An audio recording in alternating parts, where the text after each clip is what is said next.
Let us just do a quick recap of what we did yesterday and our understanding. We said competency. What is competency? It is what? Anybody? Knowledge, skill.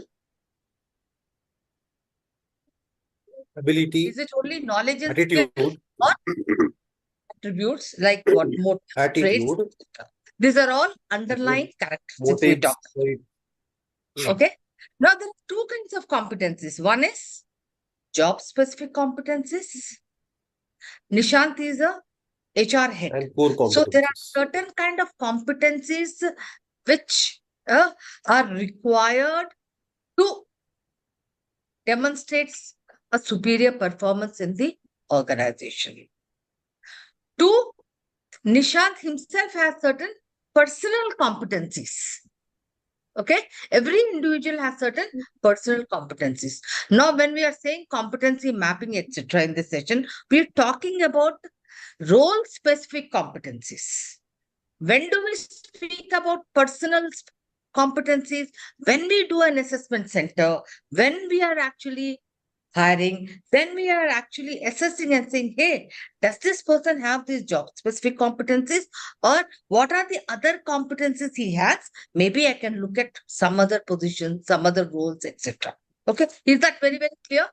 So essentially, when we are talking about competency mapping, we are looking at job specific competencies or role specific competencies. Got it? Okay. Now, having said that, we also talked about types of competencies. Means there are different kinds of competencies. What are they? Core competencies. From where do we actually derive core competencies? I talked about it yesterday. We derive core competencies from where? Vision, mission, right? Values. Business strategy, etc. So these are very, very important core competencies. Why? Because they are the ones which create a competitive advantage with respect to our competitors. Like, say, for example, I'm an organization which has a value of customer centricity. Then what is it? I'm going to create a kind of a competitive advantage so that I will ensure that all these competencies which are related to this value called customer centricity, like, say, for example, customer focus, right? Or listening to my customers, right? Empathy. So I will derive competencies and ensure that they are there across the organization. When I hire, I will hire for them. When I will do a performance management, I'll do for them. When I do a succession planning. So depending on the kind of a role, the proficiency level or the intensity will change, but it will run across. Or for example, business strategy, digitization. Today we are talking about, right? So I will say, hey, I have to actually become digitized because that gives me a competitive advantage. Like Nishant was mentioning about that I have digitized all the HR systems, processes, etc. Why? It will give me an edge. Based on the business needs, I'm saying because it will give me better efficiency, better effectiveness. So therefore, because I'm bringing that maybe as a competency, everybody also has to be very, very tech savvy. Right? So even when I'm hiring people, I will ensure that, hey, are they actually having tech savviness? Got me? So you are very clear about what are these core competencies. They could be like innovation. They could also be like what? Resilience, etc. Now next comes what? Job family competencies or functional competencies. Every function has a certain type of competencies. For example, HR has a list of competencies which differ from finance. Finance has a set of competencies which differ from marketing because the nature of their function is different. Their goals are different. Very clear? Just give me a thumbs up if you have understood, because that will give me that, yes, I made myself very clear. Next, then comes what? Leadership competencies. Now, why are leadership competencies important? Now, across the organization, there are several grades or levels. So across lower, middle, top. So as a person, as a position keeps going up the ladder, then you will need certain competencies with respect to leadership, persuasion skills, influencing skills, maybe even strategic thinking, business acumen. But the intensity will be different because the nature of the content of the role or the responsibilities differ. A middle manager's responsibilities differ from a top management responsibilities. Correct? So, therefore, even in leadership, maybe at a middle level or even at a what I call it as a team leader level, he also needs some leadership competencies because he is managing a small team. But the intensity, what he needs is different. Like, say, for example, he may need supervisory skills, he may need little bit of coaching and mentoring. But at a top level, when I say leadership skills, they need business acumen, they need networking skills, they need stakeholder management. So it varies. Okay. But leadership is a cluster. Now, when we talk about the architecture, then again, then we come to role specific competencies. Now, so in an organization, you have roles or positions in every department, different levels. Now, every role will need certain competencies because it has a responsibility, it has to deliver certain results. This is very clear, guys. So, this is about what types of competencies. When we talk about competency framework, what does it mean? That means y- we are actually mapping competencies across all roles so that aligned with the business strategy, aligned with vision mission to deliver certain business results. And you are actually deploying them so that your recruitment, your performance management, your compensation, your reward management, your training development can be based on one standard that is called what? Competency management. Tell me, for example, how can I use competencies in my recruitment and selection? Anybody?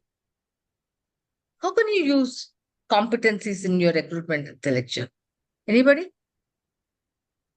If you don't have competencies defined for a role, then how are you going to select people? And how do you know in your selection process that you are selecting the right person? Because the definition of competency also says the presence of competencies will ensure that he will have an effective performance. The absence of competencies will not ensure, will not predict superior performance. So, therefore, when you do not have a competency framework, what are you actually assessing against? Huh? For what kind of skill sets, competencies are you hiring for? Equally good is the career management or the training and development. How can you use training and development? How can you deploy competencies in your training and development? When you are doing assessment, identifying of training needs, what do you do? Earlier, what happened? Okay, you send anybody for any kind of training. But no, budgets are important today. Cost is very important. ROI is very important. So therefore, what do?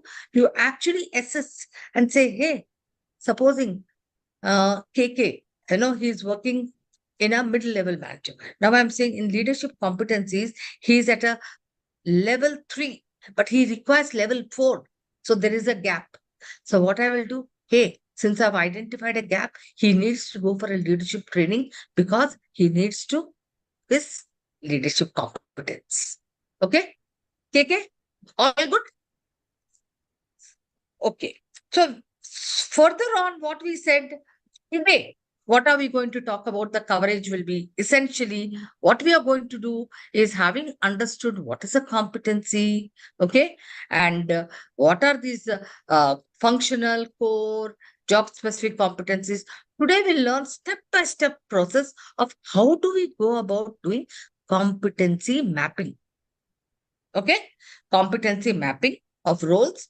Then we will actually see how do we identify roles, how do we go about defining competencies, how do we then write behavioral indicators for 2 positions, hands-on exercise. All right, guys. All ready? KK? Okay. Anybody else? Soumya? Are you Yes, with ma'am. me? Yes, ma'am. Yeah. Yes, Okay. ma'am. Great. Till now, all good. So I just talked about all this. What is a competency, etc. Now I just want to add one more thing. When we talk about a competency, we also talk about not only proficiency levels, which is actually what is a proficiency means low intensity, high intensity. We also talk about threshold and differentiator. Anybody who understands or who's heard of threshold competency? Just Yeah. uh, Test of anybody? competency is basic competency which is required to perform the job. You are right there. For example, I will say for a recruiter, can you think of any one competency for a recruiter? Technic, technical competency. I'm sure most of you recruiter. Nishant, one Ma'am, competency for a recruiter. Yeah, ma'am, one competency, technical that is competency. must Knowledge be of what? tech savvy. Huh? Must be Knowledge of tech savvy. Knowledge of specific, sourcing. saying that Job he should boards, know what social media. Excel. He should know Excel. Yes, He yes. should be familiar with what is that? Job We Source boards, of ma'am. sourcing recruitment of tracking Yes. system. Huh? Applicant So tracking what I systems. meant by threshold is, as somebody said, minimum. I will put it as minimum as opposed to basic. I will use the word minimum requirement as opposed to basic. What is that minimum requirement of competencies? Whether it is knowledge, whether it is skill, whether it is behavioral competencies, I will say minimum. But when I'm differentiating, say, for example, you want to look at recruiter only for tech savviness as a differentiating competency. What will you look at? Quick. and able to understand the trend analysis. Because sometimes what happens, the recruiter has to actually, he has all those vendors, right? Or is he able to social media today? How is he going? Does he understand social media, ability to use that, different kind of a portals, right? What are those sourcing channels he can use much more creatively, innovate? So differentiating. That means a superior performer can have all this. But in an organization, if you want to hire a differentiating person, what happens? You have to pay more money. Yes. You agree? He comes at what? He can't come at what? Peanuts. You have to pay him more. Right?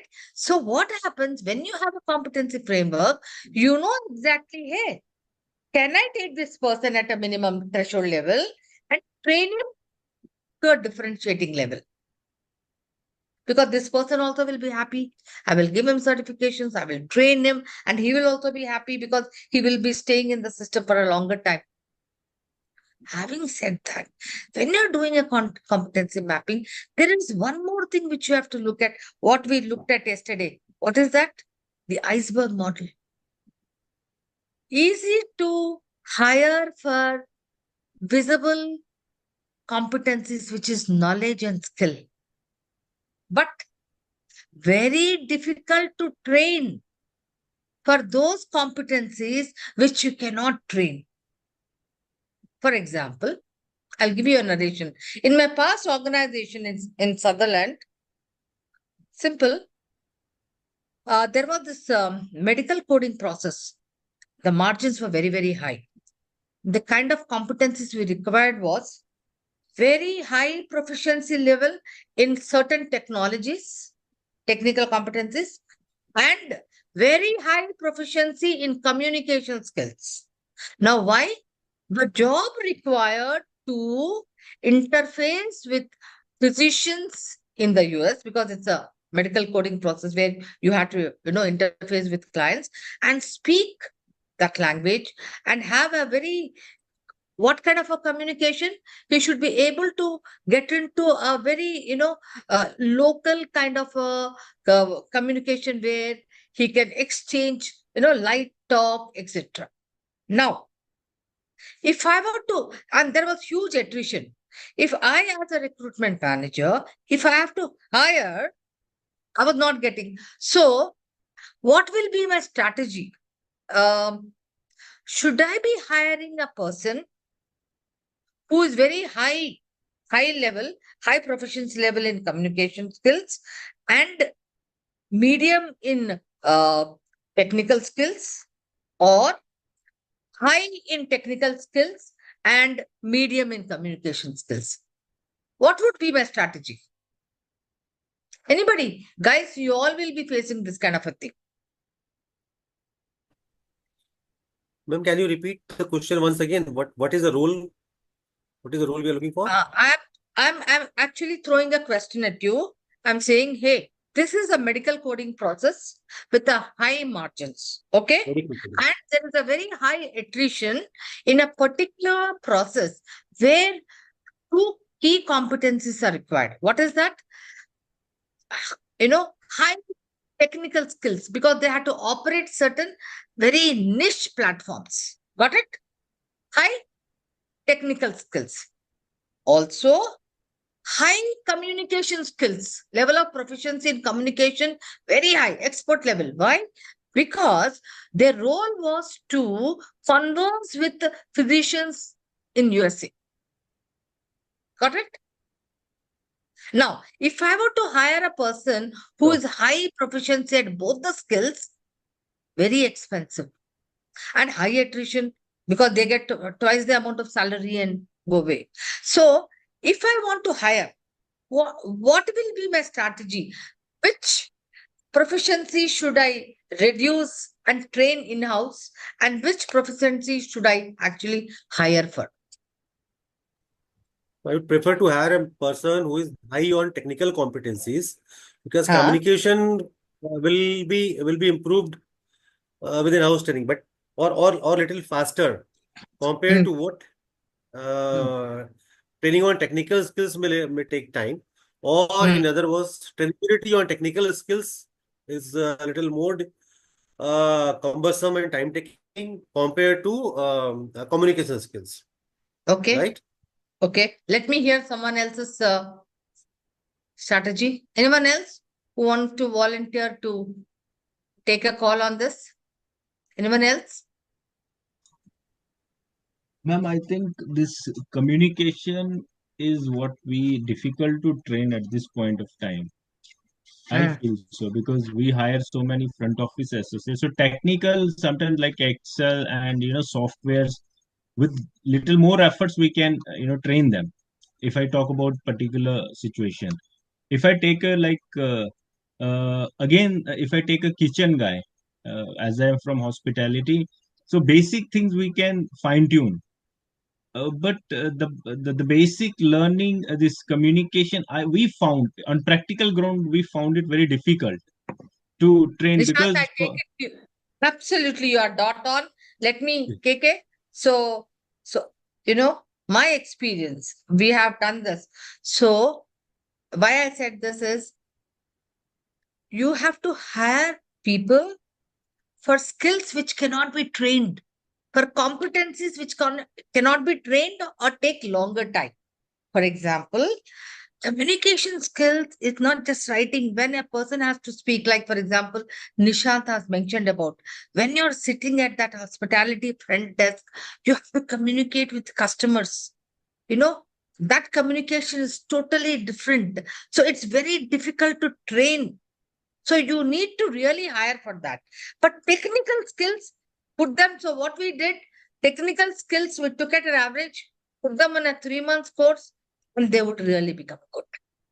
So the point I'm trying to make here is that empathy. Can I train a person in empathy? Typically in organizations, they give you this soft skill training, listening skills. But just tell me, after going through a 3 hours course or a 8 hour course of listening skill, has any person really improved on listening? Takes time, no? Eye for detail. Eye for detail. What is that? It's a trait. Eye for detail. Now, when I'm hiring a payroll person, what happens? Payroll is a job where you have to have eye for detail. There are so many deductions to be made, right? Huh? Because otherwise, what your employees will be very, very unhappy because deductions, nobody likes, unnecessary deductions because they would feel, hey, why am I getting less salary? What happened? So, eye for detail is very important. Empathy, all these. So, what I need to look at, what I'm trying to say, for every role, so when you are also looking at hiring, you have to understand that what are those one or two traits which can't be, which are very critical for this role and can't be trained. So knowledge and skill, up to that you can fill it up, but traits. Got it? Am I there? Okay.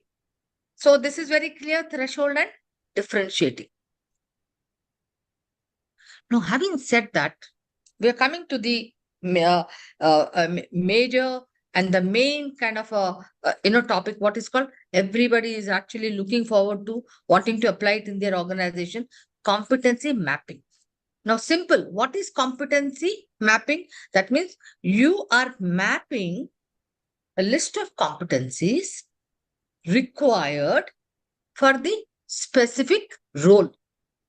If I am, say, a recruitment manager, so what do? I have to know what are those list of competencies which are required to enable me to do my job very effectively. Very clear? So how does one do that? Now there is a process to it. How do we define that? So typically when you're talking about, first of all, you need to look at, whenever you go into a competency mapping, you have to start small. You have to look at critical roles. Okay, pilot. You have to look at few roles. Some organizations might say, hey, I might want to look at all my roles, but typically I would recommend look at few roles, and then what do you need to do? Look at then their job description. Do we have their JDs, job descriptions?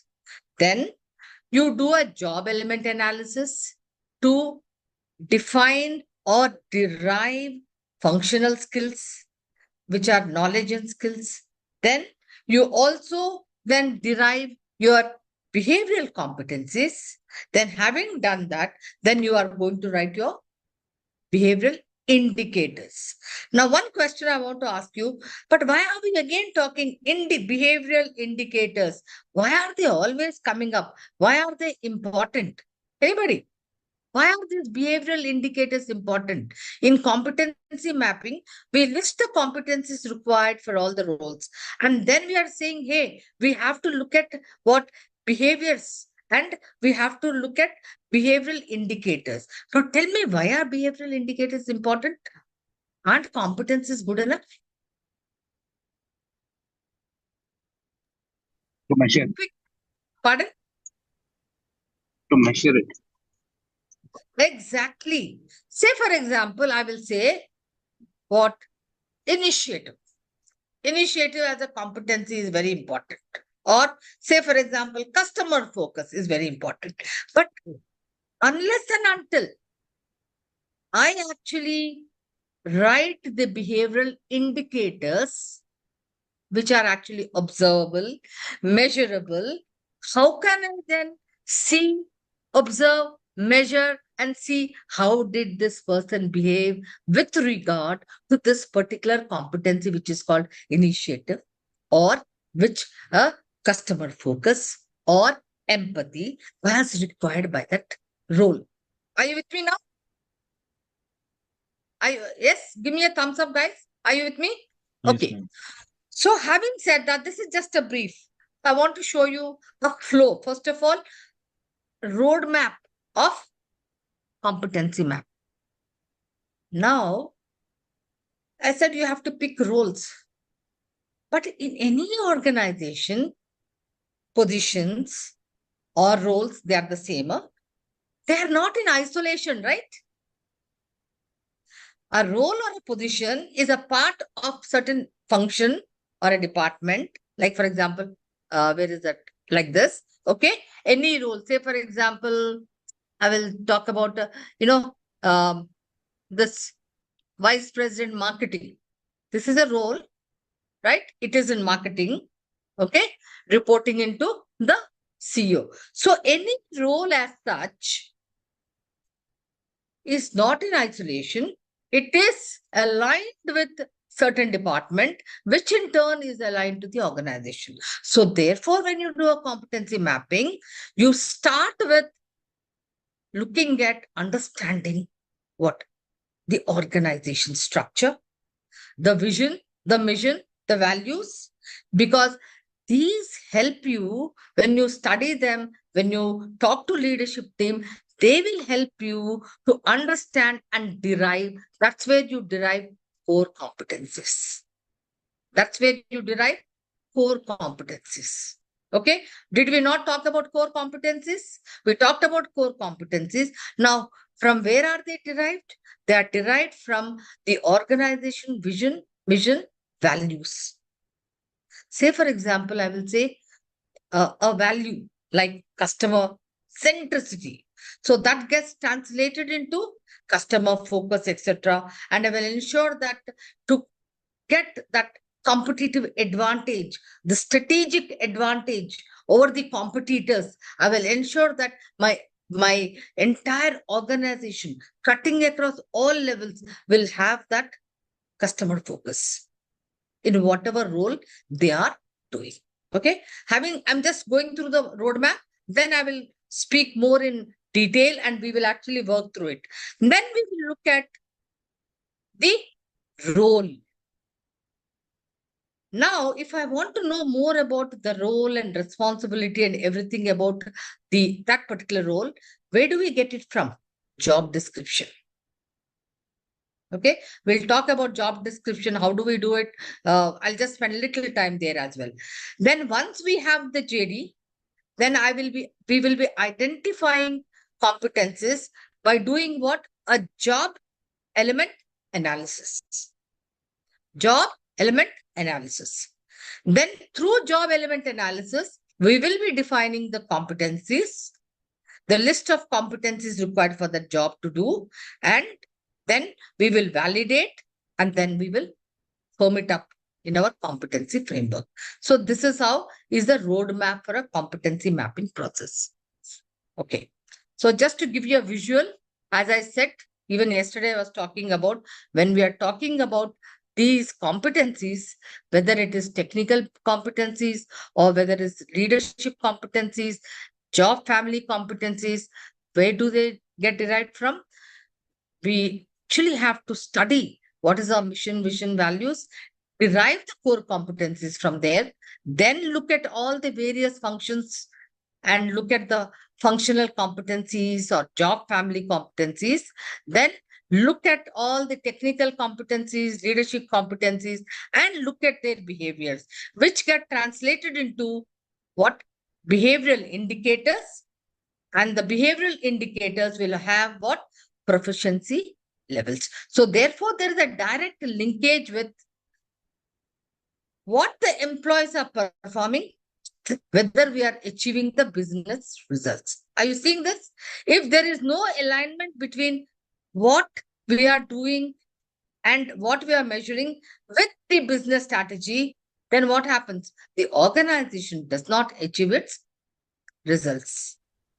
Ma'am, can you please go back to the competency mapping process slide, because that slide is not there in our PPT. So I was just actually. Which one, ma'am? This one? Yeah, this one. Huh? This one. Yeah. We'll send it again, Pankaj. Okay? Huh? This is just a roadmap, but we'll send it again. Huh? Is that fine? Yeah. Can I just quickly make a note? Otherwise, it's okay. Otherwise, I can. Please, you can take a photo. You can take a picture of it. Yeah, I'll just do that. Hello? Can you now? Is it possible? Yeah, I'll do that. Thanks. Okay? Done? Because All ma'am, right. this has given step-by-step process. In the presentation which was shared, it is not there actually. I also checked that. This slide is not I there. want to tell you one more thing. Meritt, right now, once I finish this, Meritt will share everything, whatever is required for you, because one thing is very important for us is that, we ensure that we actually support all the participants in helping them to understand everything, whatever we do. Yes. Okay. So you will get this. All right. Okay. Okay. Thanks. But till now, all good? Everybody? All good? Any questions, please? Because this is a very important core of the program. I mean, for competency mapping at least. So you should understand. Like, for example, from where are you deriving core competencies? You study the mission, vision, values, business strategy, and then you derive those competencies. Okay? Clear? Right. Now, so this framework also you all understand? Everybody? This framework shows you that there is a direct linkage between what we measure. If we are going to measure something, and if the business wants something, there is misalignment, right? It's like, I don't know how many of you are familiar with there is a measurement tool, what we call it as balanced scorecard. Have you heard of it, balanced scorecard? Where we talk about 4 perspectives, where it actually starts from top, understanding the financial perspective, which is all about what are the business goals, how much does it want to achieve in quantitative terms, EBITDA, revenue, etc. But how do you achieve that? Again, bottom up. You need people with the right kind of competency, skills, culture, values, and with the right processes. You may have the best of processes, but if you don't have the people with the right kind of competencies, then will you be achieving your business targets? No. So therefore, there has to be an alignment with what we call it in that perspective, learning and growth technology perspective, which has to be aligned with the processes. Because if you want process improvement, if you want process efficiency, right, you have to have the right kind of people. I can have people, but if they are not right, and when I say right kind of competencies, but you always don't hire for always differentiating competencies. Once you understand what kind of competencies are required, you can always make that strategy in terms of, hey, maybe I will actually go for, threshold and I will train. So those are different talent acquisition strategies. Because as a business, you have 2 strategies, revenue strategy, productivity strategy. So if you want to achieve that, ultimately it is the people with the right kind of competencies. Got it? Okay. So it has to be having an alignment linkage. So any misalignment, you cannot actually have results in place.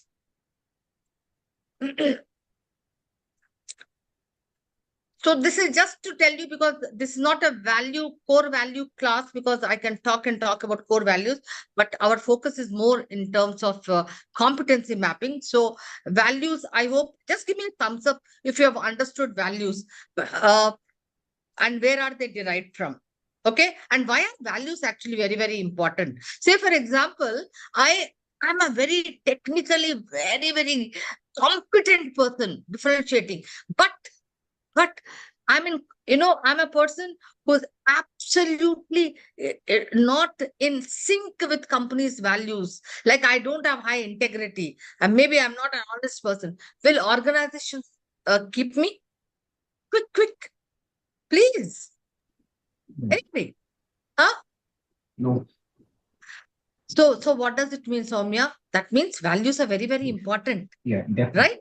Yeah. Values are core. They form the part of my culture. So what I'm again trying to say is values are important because they create that competitive advantage. So organizations will not tolerate people just because you're technically competent. Your behavioral competence in terms of all these are also very, very important because they are core. They drive the organization. All right? Okay. So how do you go about? The step 1 is you are always looking at an organizational chart. In competency mapping, when I'm looking at roles, why do I need to study, analyze organizational chart? Why is it important? Anybody? Quick, just give me a little understanding. Why is it very important? Like, for example, if I say, okay, Pankaj, he's an L&D manager, and so he's in the L&D department. Where is his position? Where is he situated? Whom is he reporting to? What is this kind of a level, etc. It gives me a good understanding as to what? How it gives me a good understanding in terms of proficiency level, say for example, leadership competencies. How do I? So it's very, very important for me to understand who are his stakeholders, whom is he reporting to, how many people are reporting into him, because is he an individual contributor, is he a team leader? These are things which will help me to understand the role better. Okay, just give me a thumbs up, please, if you have understood. All right. For all of you, to put it very nicely and simply so that, I just put up a small, I can say this is a kind of a what process-centric map. Huh? When we are talking about a competency mapping process, what is the input? What is the output at every step? Okay, once you have done that, step one will be what we talked about as step one, job descriptions. Why do I need job descriptions? Because when I'm doing a competency mapping, job description is a document which gives me a good understanding of what this role is supposed to be doing. It gives me a list of tasks, responsibilities, right? Those KRAs Nishant was mentioning about.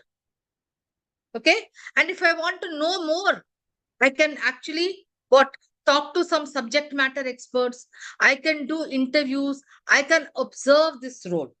But for all of you, because I don't want to get into detail of how to make a job description, let me also tell you, if you want to go back, the first and the foremost thing for a competency mapping is you must definitely have a very comprehensive job description as to what this role does. Now, if you don't have one, there's a very interesting, easy method for all of you to do it. Okay? You just have to go to, there is a site called ONET. You can try, we will do that. So there is a site called ONET. It gives you an entire job description. Okay? What does it give you? You type, if you want an HR manager, it will give you the entire job description for the HR manager. A compensation manager, it will give you. There are at least 3,000 job descriptions. Name any title and you will get it. And it's in detail, comprehensive. Now, can you use that as it is? No. So what would you do? Quick, all of your middle managers, tell me what would you do? Soumya or KK or what would you do? Anirudh, Modify based on our You have to organizational modify it. contextualize according to learning. Customize it to yourself. But the process, I would say, as a consultant, what I typically do, because if you have, say, 500 job descriptions, you can still do them in a week's time. You just send Google Sheets, you use Google Drive, send this job description to 5 stakeholders, or what I call that as role set, people who are key stakeholders for this role. Okay. And then give them the list and say add or delete. Okay. And once you get that, because rather than starting from, point zero in a blank sheet, writing everything, the tendency to forget. So let them just add or delete. And if there is a kind of a conflict between 2 or 3 things, then just call up those stakeholders and talk about it and then take a call. And then you can firm it up. So this way you can actually, the speed of creating job descriptions is faster. Okay. Got it? So all of you, if you don't have a job description in place, you can create a job description. Apart from that, yes, there's a long procedure. You can do interviewing of the role of the person who's actually working in that role, or a great performer, or a subject matter expert, or observe that. There's methods which take time. But I would say ONET route is much shorter.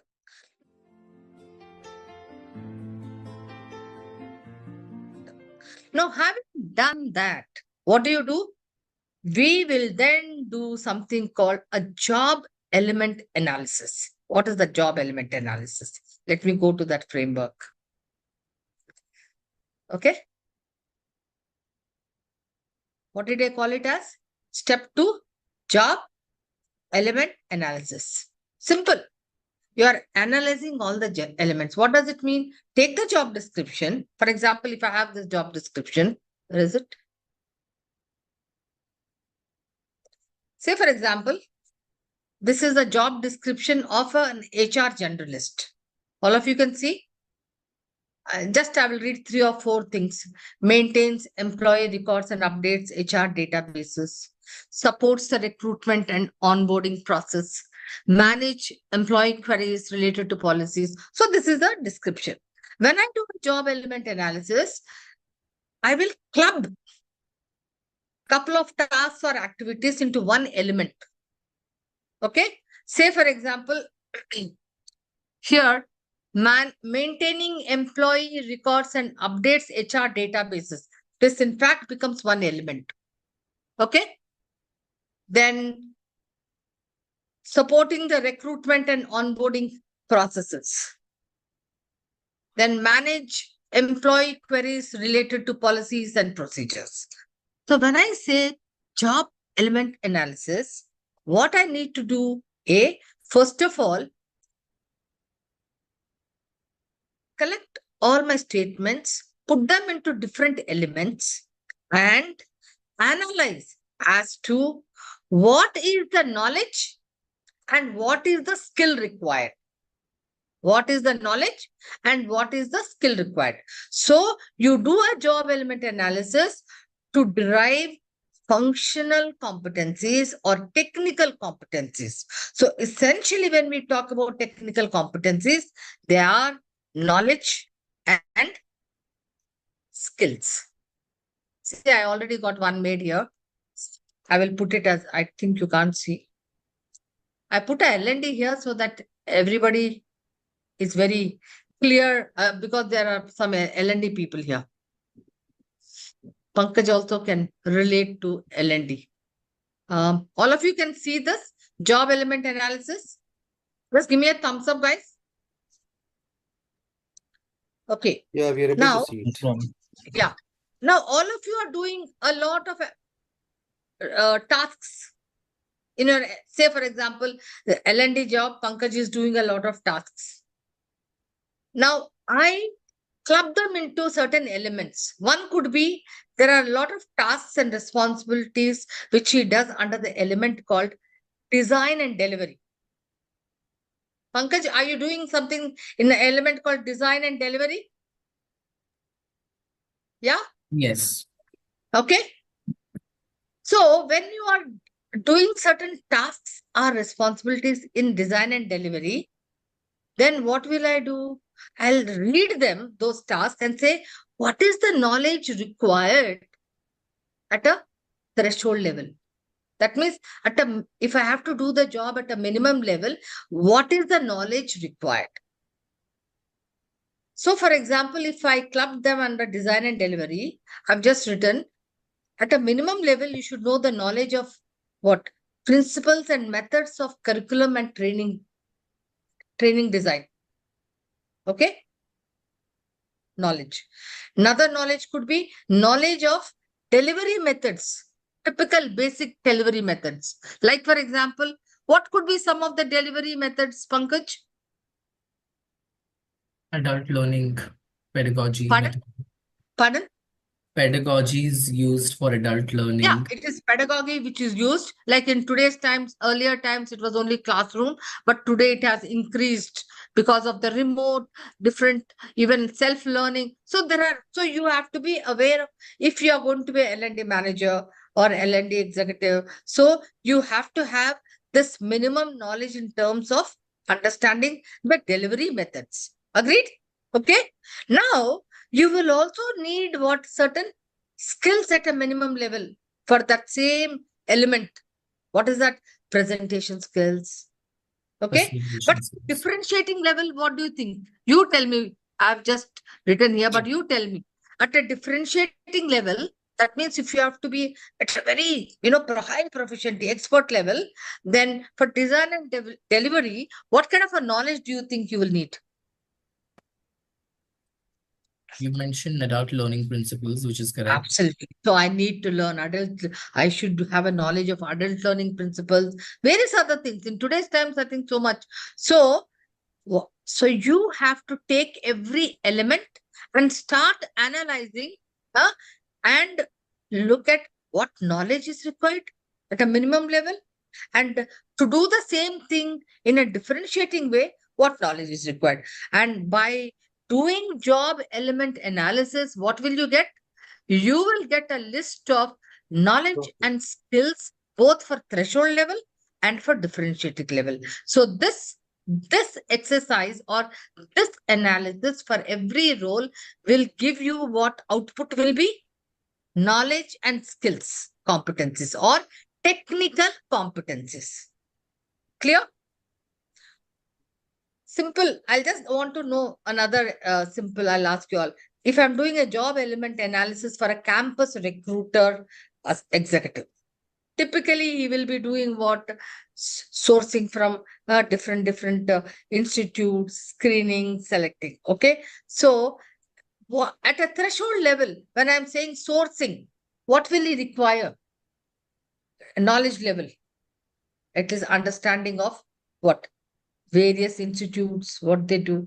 And at a differentiating level, anybody who can add on to this? What knowledge will you require for sourcing?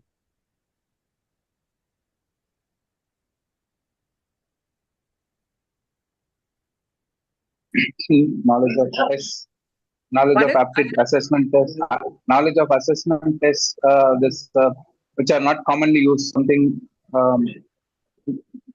this thinking See, now aloud you on are this. there absolutely, because what happens many a times when you are actually a campus recruiter, so you also have to know, hey, the yield is not right. So I have to have an understanding from which are the other best institutes where I can actually source more, right? And for a campus recruiter, a key behavioral competency also can be what? Proactiveness, right? Because the nature of job is such. So that's how you analyze and you identify. So when you do JEA, you will get what? The output will be technical competencies. Now, let us go to the next one. So if you have noticed, I've written there, when you do a job element analysis, the output is you are going to get functional competencies. Okay. Functional is all related to what are those key competencies of knowledge and skill so that he can actually perform his job better technically. Okay. And what is the tool you are using? Job element analysis.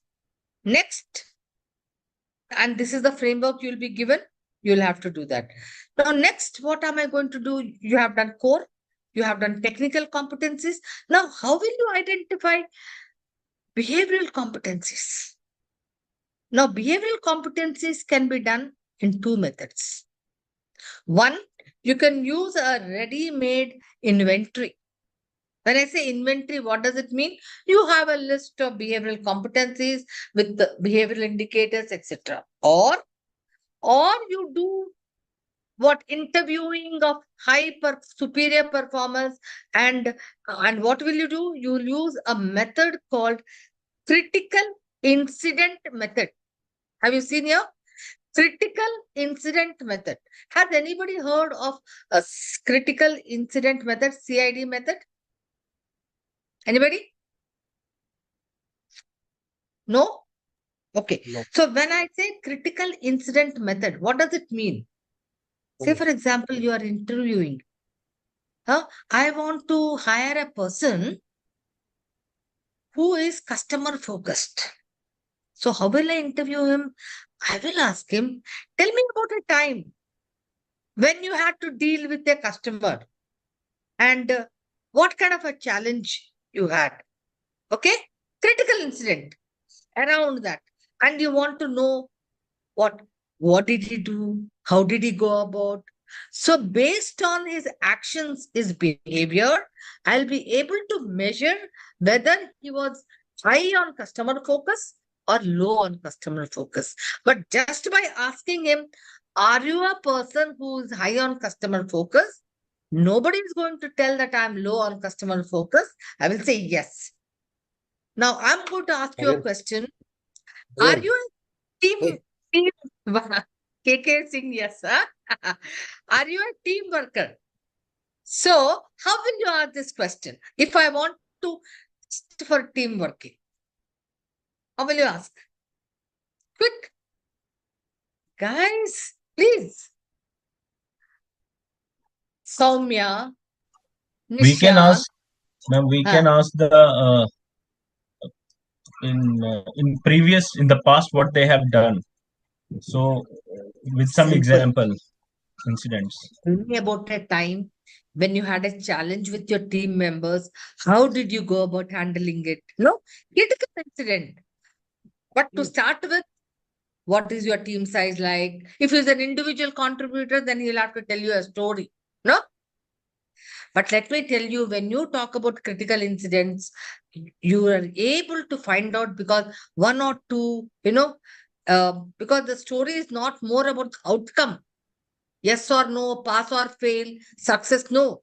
How the journey, how did he go about? What are the behaviors he has demonstrated, showed? Those are very critical, but not, but they have to be consistent, not, out of the blue one day. That does not mean he's a great innovator or a team worker. Okay. They have to be consistently demonstrated. Okay, guys, all good. If you don't have time, then you have something called an inventory. We have sent you this. There is a standardized off-the-shelf CONCOM behavioral competency framework where one can choose. In fact, today you also have a hey, you can also look at SHRM. So they are, but they are all generic. You have to customize them. Okay, it saves you a lot of time and effort, and customize and bring it to the context in your own context. Okay.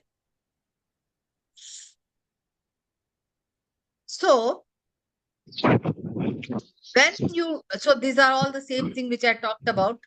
Now, when you are building a behaviorally anchored rating scale, which is a BI indicator, you can have a 3-pointer where a threshold, differentiating, and rail.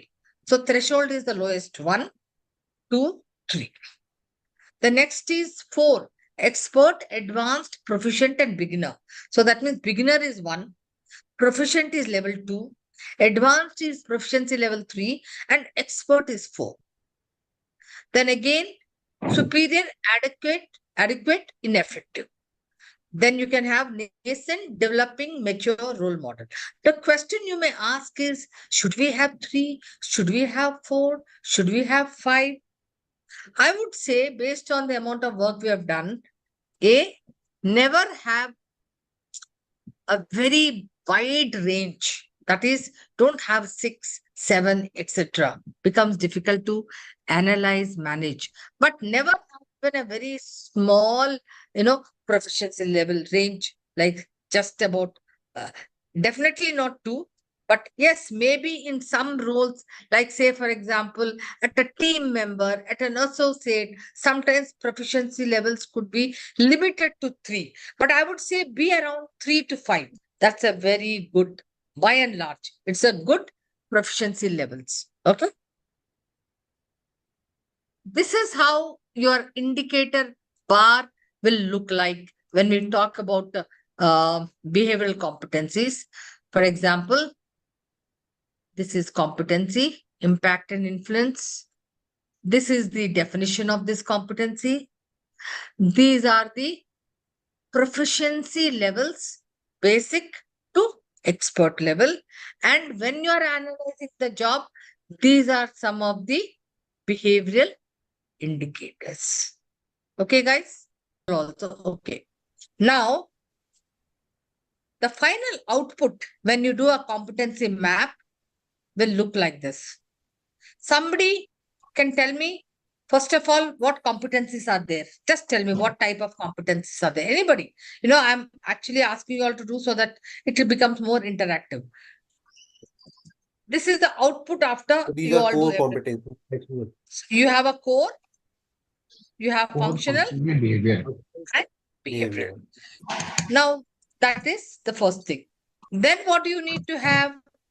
You need to have under core, after doing your studying values, mission, business strategy, etc., you have to list out the core competencies. Say, for example, for this position, which is a campus recruitment executive belonging to a particular ITES company. Okay. So, what are the three competencies I have stated here? Having done the analysis, what are the core competencies in the sample? Yeah. Customer Anybody? centricity, collaboration, integrity. Okay. So ideally, you also have to do the definition, customer centricity, collaboration, integrity. But for this practice exercise, I'm not making you do that, but you can just add one line.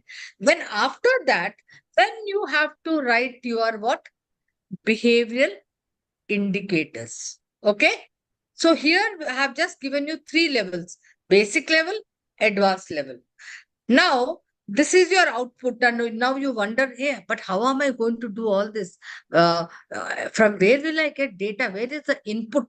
Now, to do this map, which is all these competencies under core, functional, and behavioral, with their behavioral indicators, you start from what I call it as job element analysis, right? Did I speak about job element analysis? Look at the job description, identify the functional or the technical competencies. What is the knowledge required? What is the skill required? Threshold differentiating. Then once you do that, here is your template for it. Then you come to this. Then you identify all of them. You do the behavioral competencies and then fill this in. Now for behavioral competencies, where will you look at? Can I just stop this? You have to go to Concom. Where is that? First, I want you to do this. Okay. You have a sample JEE. All right. And we have sent you two positions. Now, Vilma will break you into two groups. Very simple to do. I will be there to handhold you. All right. And the step one is to do the job element analysis, and the output will be functional competencies. Then we will do the behavioral competencies where you will be using the SCON-COM framework. I will help you to do it. So let us go step by step. Let us do the step one. Before I send you to do your group activity,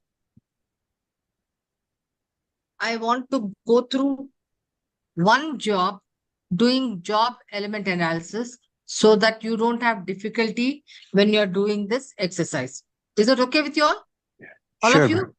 Please give Yes, me a ma'am. thumbs up. Okay? So I'll take you step by step so that you are able to appreciate and understand how you can go about doing job element analysis in the group. Now, here we are taking the job of what? A recruitment manager. Okay. Now, this is a mini job description. Can I actually make it bigger so that now can you see clearly? Yes? Yes, ma'am. Yes. Yeah. Now, I have listed, this is a mini JD. Develop and implement recruitment strategies. Manage end-to-end recruitment process. Source and attract candidates. Conduct interviews. Collaborate with hiring managers. Ensure compliance with labor laws. Maintain recruitment metrics. Enhance employer branding. This is a mini JD. Okay. By and large, they have already been grouped, and each one could be one element. Now, what do I do next? Tell me. I will look at, hey, task one, develop and implement recruitment strategies. So what do I need to know? Now to do this, what is the kind of, when I do job element analysis, what is the kind of knowledge I require to do this? Develop and implement recruitment strategies. This is the task I have to do, but I need to have certain knowledge, right? And then I also need to have certain skill. Okay. So typically I've written strategic planning, marketing analysis, recruitment best practices. All right. Second, manage end-to-end recruitment process. So what is the kind of knowledge will I require to manage end-to-end recruitment process? Anybody at a threshold level? Anybody quickly tell me? I need to understand Knowledge of ATS. knowledge of that recruitment process, right? Yes. Huh? Yeah. Yes, ma'am. And if I'm doing ATS. then I also need to know in terms of skills, knowledge of ATS also, and how do I applicant tracking systems. Yeah. Are you with me now? Are you with me? I'll just Yes, take you ma'am. to a couple of more. Say, for example, one task, conduct interviews and assessment. So what knowledge will I require? Anybody, quickly, at a threshold level, maybe. Obviously, I'll need to know knowledge of assessment methods, knowledge of behavioral event interviews, right? Yes. Yes, ma'am. And say, for example, without going through that CONCOM framework, by just looking at conducts, interviews, and assessment, what kind of a behavioral competency do you think you will require? Obviously, you will need interpersonal Communication. skills, Yeah. listening, active listening rather. If I Yeah, don't listen actively, what will happen to the interview? Huh? Okay. Miss so many things. Okay, let us go to source and attract candidates. What do you think? I'm actually hiding the other thing. What do you think you will need? Source and attract candidates. What knowledge will you require? Source? Ma'am, employer branding. Employer branding is Yeah, one I'm part coming of it. there. Just to source and attract. Digital marketing, no? Networking, talent Usage of sourcing, knowledge of job boards. job Knowledge boards. of job So boards. are you now getting how you have to do the, so supposing somebody said, yeah, this one, ensure compliance with labor laws. What knowledge will you require? Obviously, knowledge of labor laws. No? Yes. Then enhance employer branding. You must know marketing strategies, public relations, how to do branding, etc. You'll need to have a knowledge of all that. And then in skills, networking skills, communication skills. Okay. So this is what you need to do. So I was trying to show you this. And then after you do that, after you do job element analysis, I have shared with you a framework called CONCOM framework. It's an inventory which gives you behavioral competencies, which are clubbed into 4: attitude, people skills, managerial aptitude, and team orientation. And if you scroll through, you have the entire definition and indicators, everything. Okay. You only have to choose appropriately for that role, one in each of the 4 clusters, not all 4 in the same cluster, but one in each of the 4 clusters, and write a 3-level behavioral indicator. Is that very clear, guys? You have the template, you have the sample, and I'm sure you can do very well. Okay, Ma'am, can you Vilma? please? Yeah. I could not understand this. How to Quencom sheet? CONCOM sheet. Okay. I don't want to. So if you want to eat an elephant, you have to actually break it into small parts, right? So maybe what I will do is we'll do first step 1, which is called identifying or deriving technical competencies. Okay. Now I will be there, and then we will get into behavioral competencies. Got it? Then you would have finished off technical competencies. Then we will move to behavioral competencies. Is that fine with you? Just give me a thumbs up. Quencom is purely behavioral competency, right? I told you, right? For competency mapping, what are the types of competencies you will map? Core competencies, Core, functional, technical competencies, or role-specific competencies, which are technical, and behavioral behavioral. competencies. Core comes from values, mission values. Maybe like, for example, Orange County has certain values. So you will derive 1 or 2 competencies from there. Got it? Yes.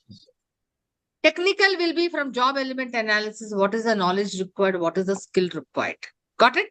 Yes, ma'am. Now, when you have to do behavioral competencies, there are 2 methods to do it. One is the critical incident method through behavioral event interviewing, which is called BEI. Okay, Yes. that means I want to talk to people, huh? Talk about critical incidents, write the story, what happened, what did they do, etc. Then code it, and I will say, hey, this is the competency, behavioral competency which is required. Okay. Yes, ma'am. Now, a easier method is to use an inventory. What is an inventory? Now, this CONCOM was researched very well by the Harvard. Okay. It's a very standardized. It's an inventory. It's a list of Okay. competencies, if you can see, Yes. which is clustered into attitude, people, and managerial and team. It has, and every behavioral competency has a definition, and it also has, lot of questions which will clear about, for example, a campus recruiter, will he or she require traveling? Yes or no? Yes. Give me a thumbs up. Will all the institutes be only in that institute? In their place, they have to travel a lot, right? Huh? They could travel at any time. They have to travel by train. So, what does it mean? Adaptability will become a very, very key behavioral competence. Adaptable. Time schedules will change. Stakeholders will be different. So, adaptability. Are you with me? So, Yes, ma'am. define adaptability and write the behavioral indicators at a threshold and at a differentiating proficiency level. Minimum, maximum. It could be 1 to 3 or it could be 1 to 4. But for the learning purpose, you just said 1 to 3. Nishant, are you with it? I mean, did you Yes, understand? ma'am. Hmm?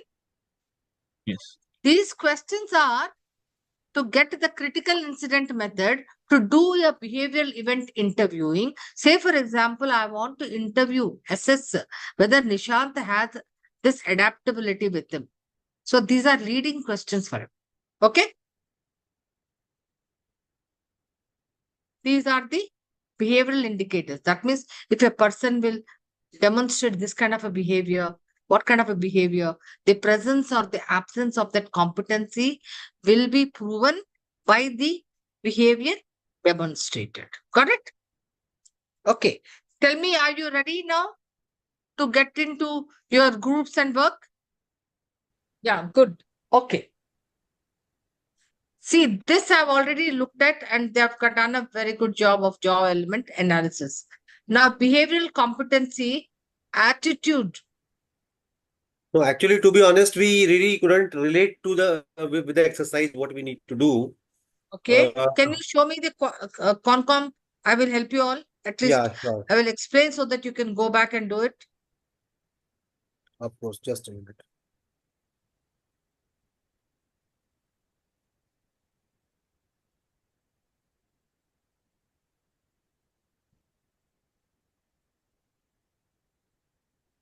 Okay. All right. So when I say inventory, as I mentioned, that these are a list of behavioral competencies. Got it? Okay. Correct. A laundry list of behavioral competencies which have been very well researched with their definitions. Now, you have to pick 3 or 4 behavioral competencies from here, which you think will be useful when in this job description, when this HR, I think you all were doing HR operation or HR BP? BP, HR BP. BP. When this HR business partner is what? Performing the job as per those tasks and responsibilities, which are those 3 or 4 behavioral competencies which are going to be highly applicable. Okay. Say, for example, typically, I can say HR business part, energy level. I picked energy level. Can you see energy level here? Right? What is energy level? Just go down. You will see the definition of energy level. Just scroll down. Energy level. Energy level. Yeah. Sure. Displays a steady, fast pace, in executing assignment, and innate ability to increase activity to the maximum when necessary, possesses suitable vitality and endurance for present and future assignments. So what does it mean? This HR business partner, if you look at the responsibilities, this person has to coordinate, collaborate with business managers, with employees. She or he needs to have a lot of energy, because there's always, and with the maximum amount of activity, right? So I will say energy level is very, very important. Now, now this energy level, you have to now put it under 3 levels: level 1, level 2, level 3. So level 2 is average.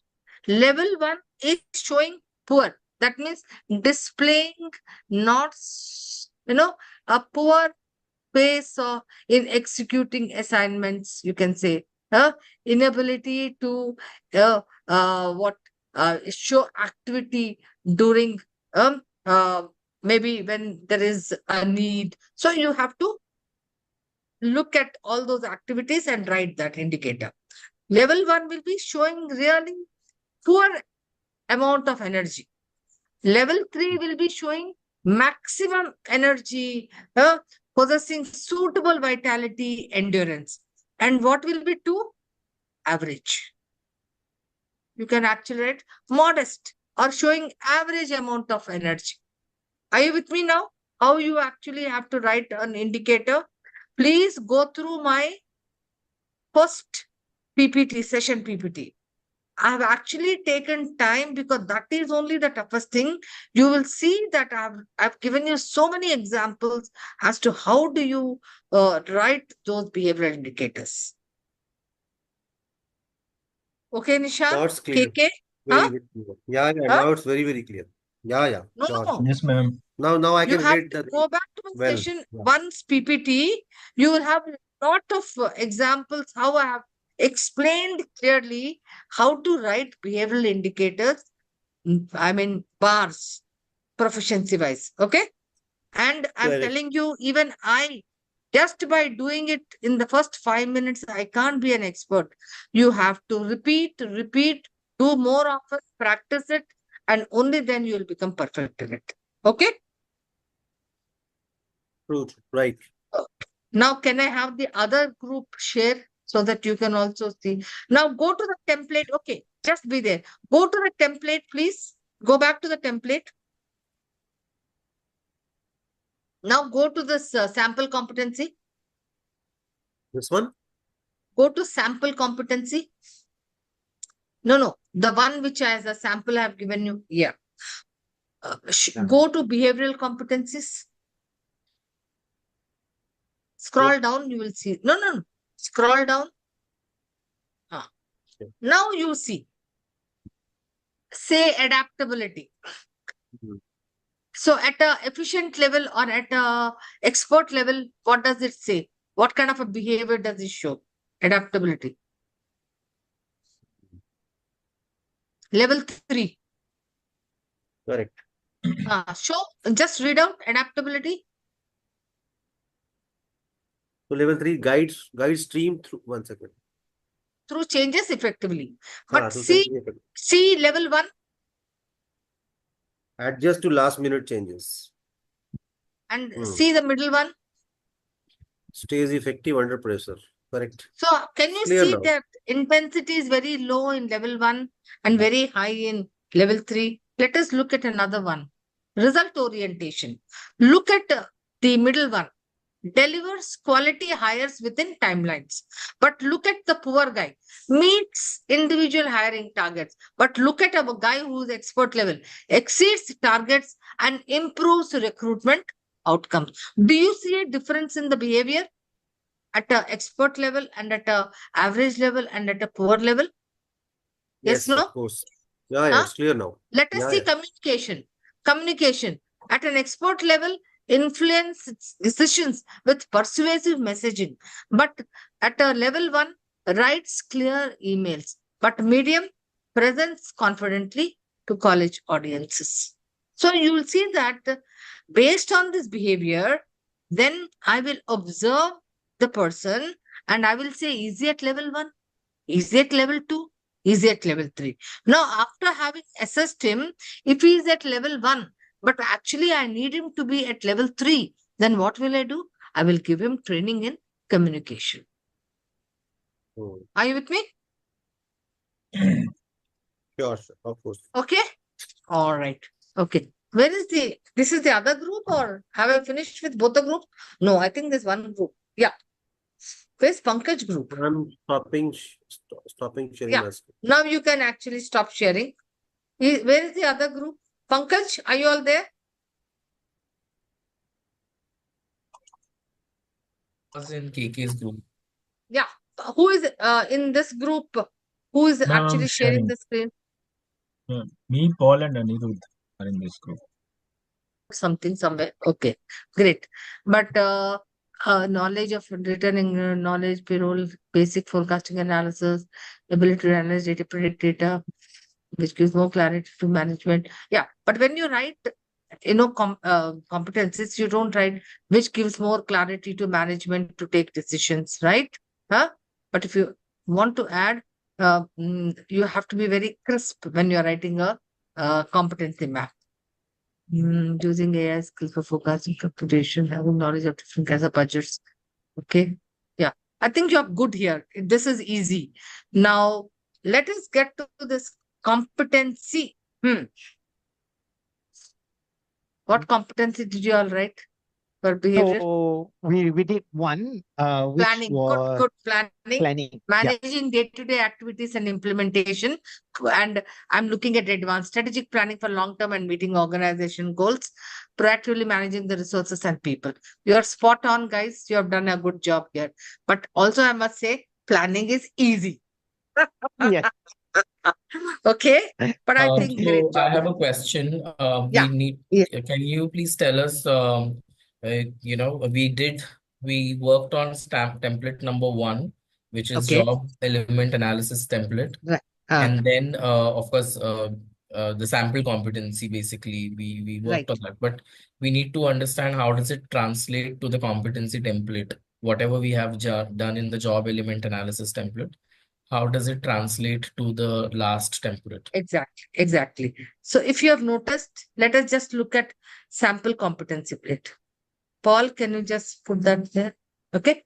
Can you go to core competence? Look at this template. Now, have you seen core competencies? Now, where will you derive them from? So my first introductory, when I was talking about the competency mapping, we said every role, you'll also have a core competency function. So where will you derive them from? Looking at your vision, mission, values, business No, that strategy, is etc. that is fine. I have the That's understanding fine. of that. So I just that need is to fine. Okay. understand what we have done in the job element analysis template. Maybe KK, you can share the screen. Exactly. No. So I'm going to show you all in this itself. Now, if you notice, just go to your, if you see job element analysis template, go to that sample job element. Yeah, how does this translate to the Yeah, I'm competency just, template? no, go to sample job, sample. Correct. No, not that. No, Yeah. go to the sample.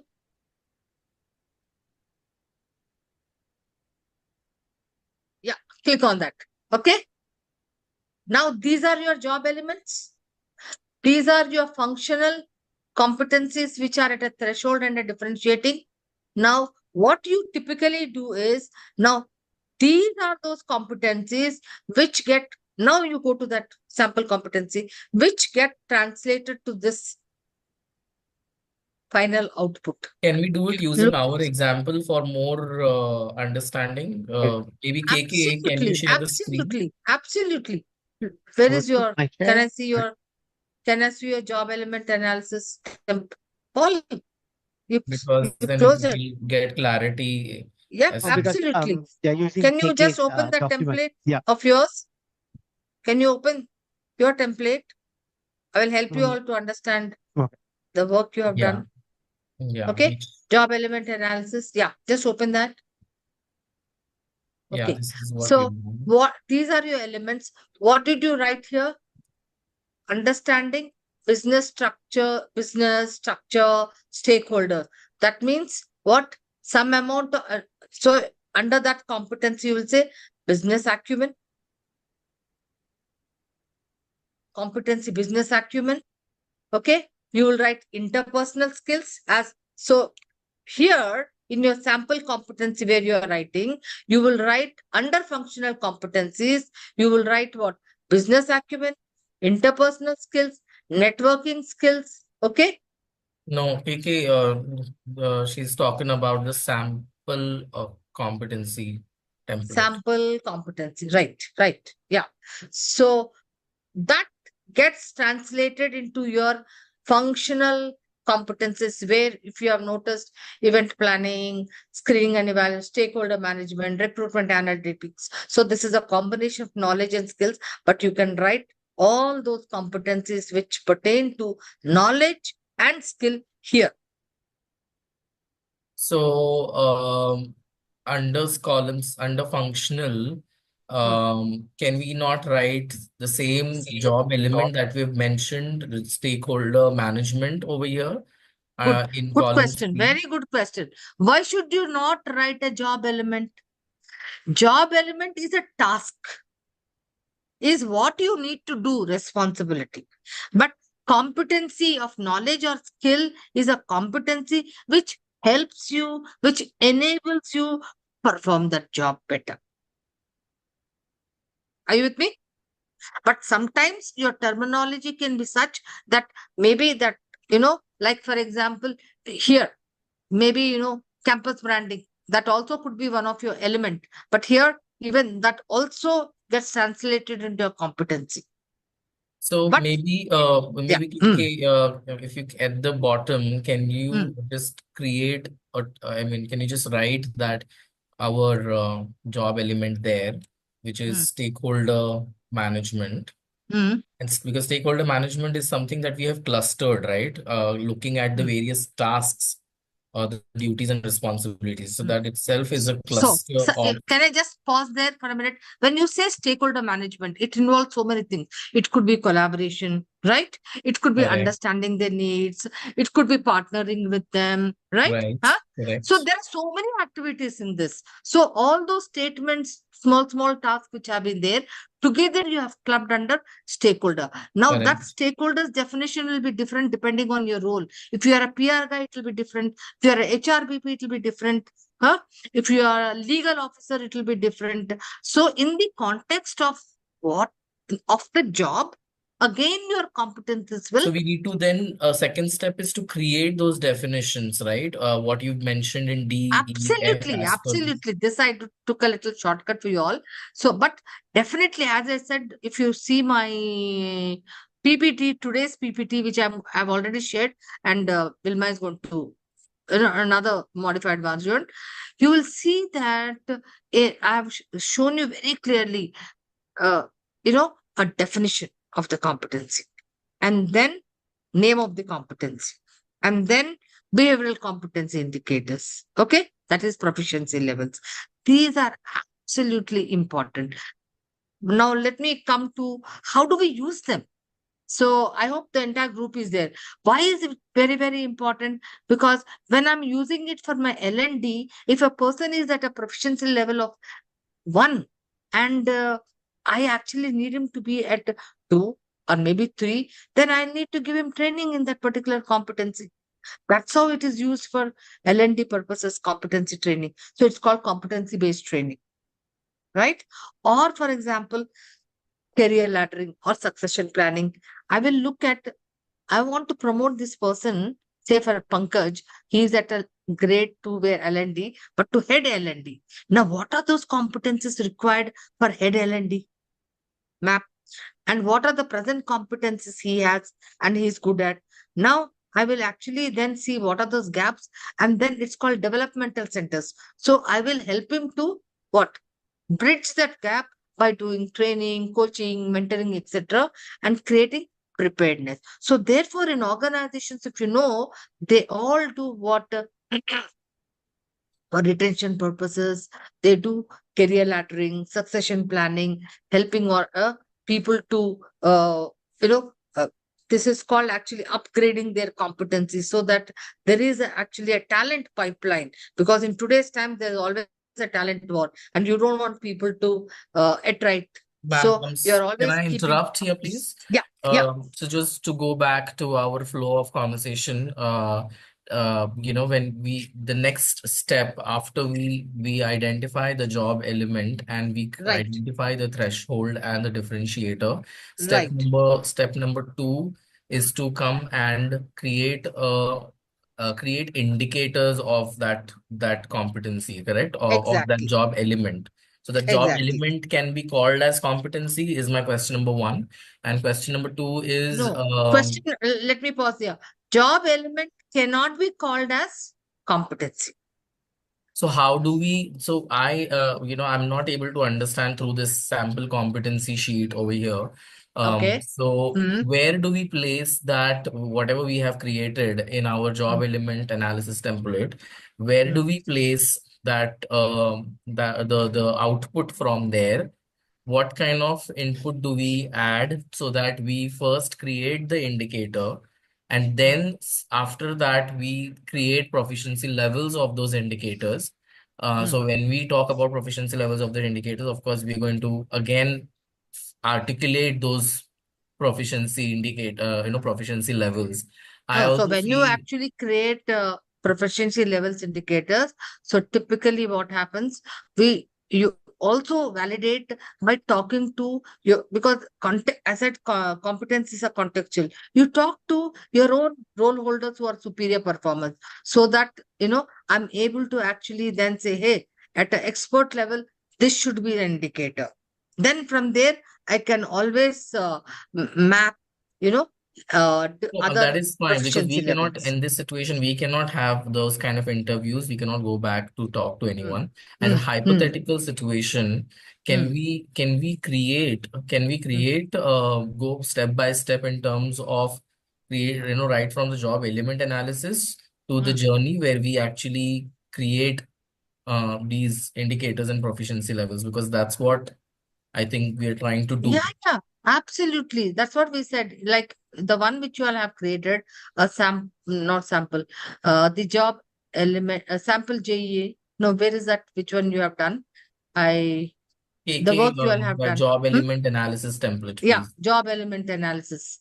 If you can just click on that.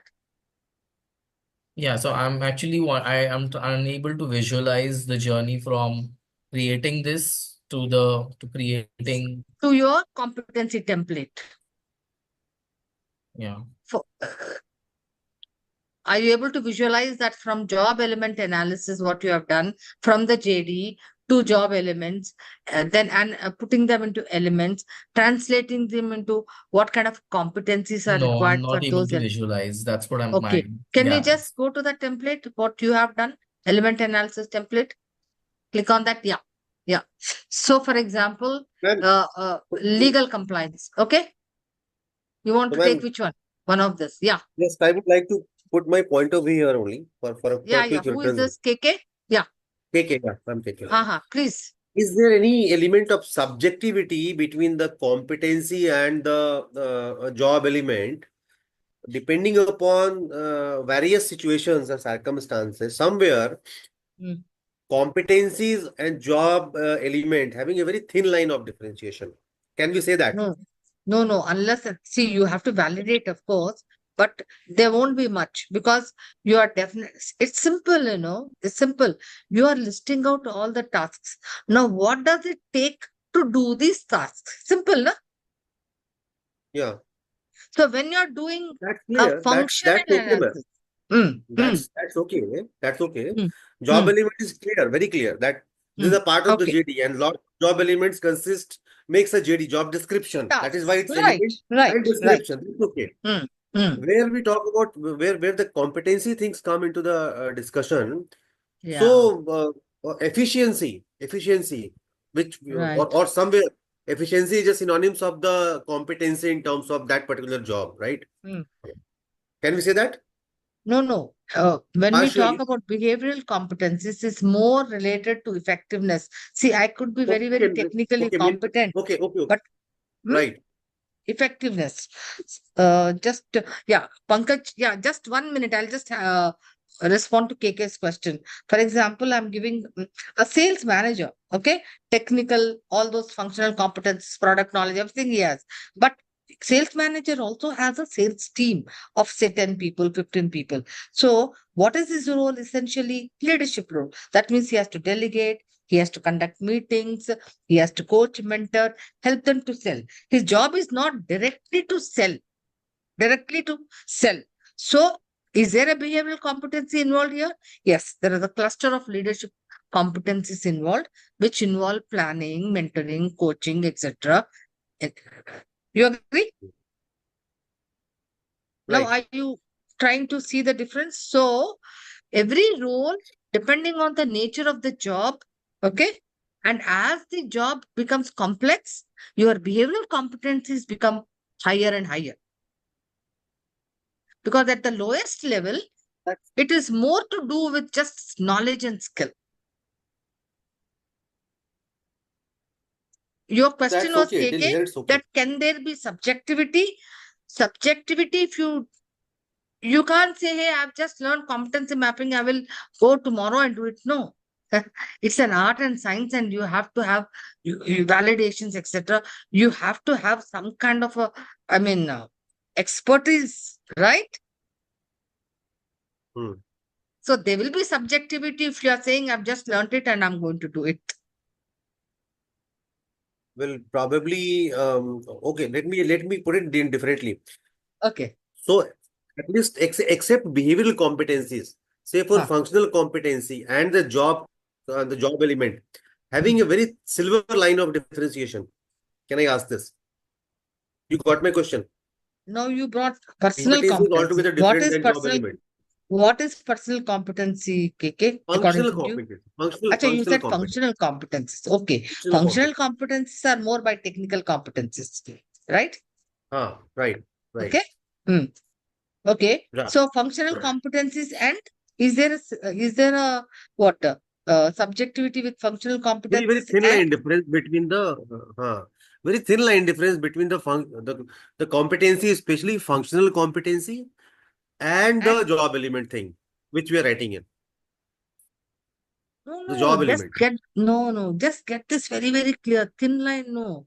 You might have the same lingo, language, but job elements are nothing but tasks and responsibilities bucketed under broad categories. Broad categories. Like say, for example, Yes. for an L&D guy, is doing training. So design and delivery. That is a broad element, right? To do that, you need certain technical knowledge and you also need certain skill. So where is the confusion, KK? Are you with me? Because Not about your confusion. question was, Ma'am, it's not huh? about confusion. Mm-hmm. Let me put my things. It's not about confusion. I'm not. Uh, I was no. just What because I'm throughout saying, the discussions and throughout my no. Yeah, tell me. I can't see you. Now well, tell me. Okay. yeah. So what my point was that throughout my experience also and here in discussion also, I have noticed that we are putting some competency into the job element kind of thing, and we are So also here observing we are that the doing, job okay. element, the differentiation between the job element and the competencies, it's very difficult, or Okay. a Okay. very Here is the silver line difference response. between I got the you what you're definition. saying. I got you That's what the you're point. saying.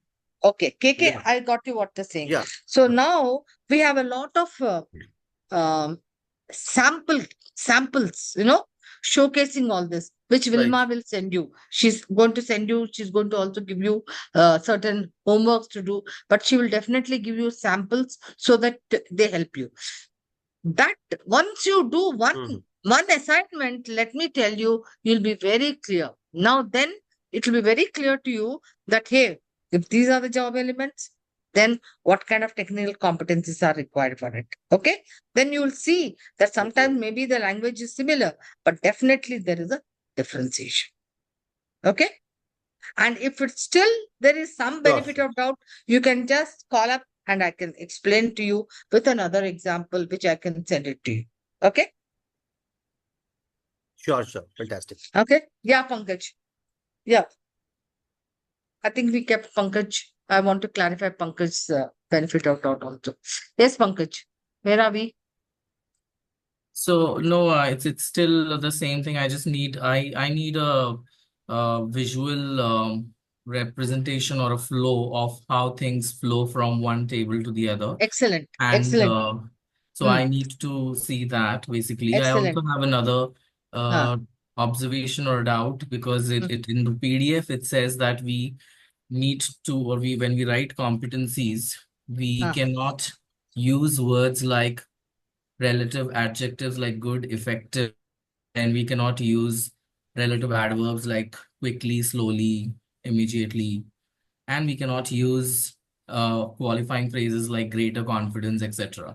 because Why do you think you can't use that for behavioral that's, indicators? yeah, because those cannot be quantified and those are very Those subjective can't in be nature. observed. Good Yeah, can't be observed. but Or then I did effective cannot be see, observed. yeah, but then I did see in our indicators with in the proficiency levels that that is over here, or maybe in the examples that we have been speaking, we have been using the words like good, not so good, and all of these We adjectives. should be, I will have a look where we have done, but definitely, No, the examples that we are talking about, in fact, for proficiency levels, that good, better, okay. not so good, and all of that. So Can that's I one see of my, where in the sample is there? Sample competency? in the conversations that we've been having when you were explaining about the proficiency levels as well. And Yeah. So that's the first thing. If you see my session 1 PPT and the session 2 as well, there are guidelines as to how you write a behavioral indicator. Because the first and the foremost principle for a behavioral indicator is they have to be specific, observable, measurable. Only then that becomes a right, indicator. but then Because what yeah, you I've been can't hearing see, what words you like can't good. observe, you can't measure. Right? So your words. So there are certain languages to be used when you are writing a BI. I think even Vilma is going to share with you No, that's right. I'm not words. denying Yeah. that. But I have been hearing those words when we are explaining. That's the reason I just clarified whether it is Okay. okay or Okay. not Sure, to sure. use, No, no, because absolutely no. Because what good, effective, those are words which you can't measure, you can't observe, you can't. Uh, he is very honest. Now, what yeah. does he do to be honest? That's what I need to write. Okay. Okay, guys. In the last thing, I want you all to tell me now, having done, if you have competencies, where all can you use in the HR? Yeah. Now you can actually stop sharing. So we'll just take about 2 minutes to understand this. If you have competency frameworks in your organization, where all can you use? Quick, quick. I think for on lots of areas, people Like development, recruitments, which PMS. functions? Recruitment. Can we use it for recruitment? Can we use it for recruitment? Yes, ma'am. Yes, of course. Yeah. So if every role has competency frameworks, then we can actually use it for our hiring. Can we use it for performance management? Of course. Because how? Because earlier days when there were no competencies, only what of the performance was evaluated. That means he has to make 100 units, make it. But how did he make them? How did he achieve them? Like, for example, a sales manager's target will be 500 units. Okay. Now he has a team of 20 people. Now, at the end of the year, sales manager, has he achieved his target? Yes. But how did he achieve? Did he use a team, delegated, planned everything? Or did he do it by himself? So the how part comes into play when you use competencies. So today, the focus is more on not only the achievement or the result, but how did you achieve this? So the how part actually establishes the competency framework. Then you can use it in succession planning, career planning, reward, that is compensation, because you can actually reward management by competencies. So if you actually look at most of the organizations, use competency framework as a nucleus, means that becomes their standard for everything. There is no variance. Whether I recruit a person, whether I evaluate a person, whether I reward a person, so that becomes the nucleus. And I use that for all my HR functions. So when I do that, then what happens? My HR system function is really very efficient, cost effective, and also highly productive. Okay, guys? So that is the kind of, importance I give to competency management. Okay. It was really good. All of you interacted, participated. I want to leave this message. Any benefits you can write to Vilma. There will be clarification, because the attempt is to make you understand, okay, and help you to be very confident. But also, I must say that just by listening to one lecture for 3 hours, you can't become expert levels. You have to do a lot of reading. You have to practice. You have to write down what competencies, write the behaviors. Once you get into the flow, then you will start understanding. Okay. So Very now that true. you all want to get into this competency management, start thinking all the time, read some books, read content on competencies, then you will be able to become, efficient and effective. Okay, guys, thank you so much. So we see you in the next session, which is the assessment center session.